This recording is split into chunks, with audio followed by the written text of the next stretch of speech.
বাংলায় একটা কথা আছে না, প্রথমে দর্শনধারী তারপরে গুণবিচারী। বাচ্চাদের পক্ষে কিন্তু এই কথাটা একদম খাঁটি, কারণ বাচ্চারা আগে দেখে যদি পছন্দ হয় তাহলে খায়, নয়তো কিন্তু খেতে চায় না। আর আজকের রেসিপিটা কিন্তু গুণের দিক থেকেও সেরা। প্রচুর সবজি দিয়ে আমি এই টিফিন রেসিপিটা বানিয়ে নিয়েছি, আপনারা দেখতে থাকুন, আশা করি আপনাদের ভালো লাগবে।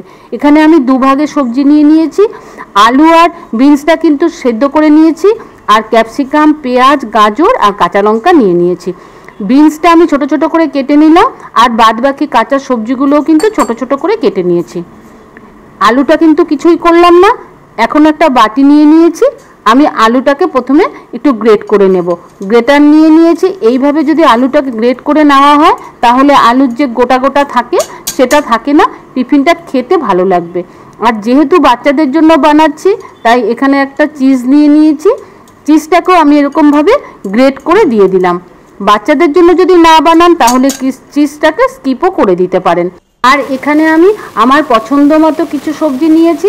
আপনাদের যদি নিজেদের পছন্দ মতো যে কোনো সবজি কিন্তু এখানে নিয়ে নিতে পারেন, মানে বাচ্চাদের সবজি খাওয়ানো একটা উপায় আর কি।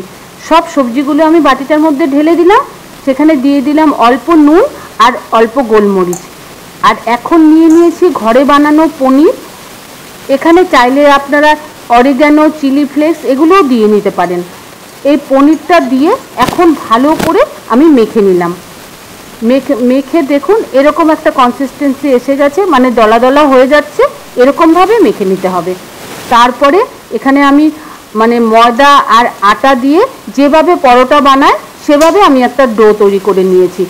মানে আগে তেল দিয়ে আমি ময়াম দিয়ে নিয়েছি, তারপরে অল্প অল্প জল দিয়ে একটা নরম ডো তৈরি করে নিয়েছিলাম। এখানে আমি ময়দা মাখাটা আর আপনাদের দেখাইনি, এখানে সম পরিমাণে আটা আর ময়দা আমি নিয়ে নিয়েছি। এখন এই লেচিগুলো কেটে নিয়েছি আর লেচিগুলো বেলে নিচ্ছি। লেচিগুলো এমনভাবে বেলে নিতে হবে যাতে মানে লুচির থেকে বড় হয় আর রুটির থেকে ছোট হয়। আর একটু মোটা করে কিন্তু লুচিগুলো বেলে নিতে হবে। এখন আমি একটা বাটি নিয়ে নিয়েছি, যে কোনো শেপের আপনারা বাটি নিতে পারেন। আর এই বাটিটার উপরে একটা লিচি এভাবে আমি বসিয়ে দিলাম। তারপরে সবজিটা আমি মেখে রেখেছিলাম সেই সবজিটা এরকমভাবে বাটিটার উপরে বসিয়ে দিলাম। আর আরেকটা মানে লিচি দিয়ে আমি এইভাবে ঠিক ঢাকা দিয়ে দিলাম। আর এখানে একটুখানি ময়দা ছড়িয়ে নিতে হবে। তারপরে বাটিটাকে এইভাবে উল্টে দিলাম। ময়দাটা কিন্তু ছড়িয়ে নিতে হবে, নয়তো কিন্তু টিফিনটা তুলতে অসুবিধে হতে পারে।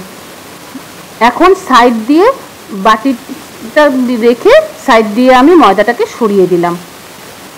এখন দেখুন আস্তে করে টানলেই কিন্তু বাটিটা উঠে গেছে। এখন হাতের টিপটা দিয়ে ভালো করে এরকমভাবে চেপে চেপে দিতে হবে যাতে ভেতর থেকে সবজিগুলো বেরিয়ে না আসে। আর এখন একটা কাঁটা চামচ নিয়ে নিয়েছি, কাঁটা চামচ দিয়ে এরকম সুন্দর করে একটা ডিজাইন করে দিলাম। এটা কিন্তু খুব সহজে হয়ে যায়, বেশি সময় লাগে না করতে। একটা টিফিন তৈরি করে নিলাম, আর টিফিনটা তৈরি করে নিয়ে আমি একটা প্লেটে রাখলাম। এরকমভাবে আমি আরেকটাও দেখিয়ে দিচ্ছি কিভাবে করেছি, তাহলে আপনাদের বুঝতে সুবিধা হবে। এরকমভাবে উল্টে দিলাম একটু ময়দা ছড়ানোর জায়গায়। তারপরে সাইডের থেকে আটা ময়দার ডোটা কিন্তু আমি তুলে রেখে দিলাম। এটাও কিন্তু ফেলে দেব না, এটা দিয়েও কিন্তু আমি লুচি বানিয়ে নেব, কিংবা এরকম টিফিনও আবার বানিয়ে নেওয়া যাবে। আরেকটা টিফিন আমি তৈরি করে নিলাম,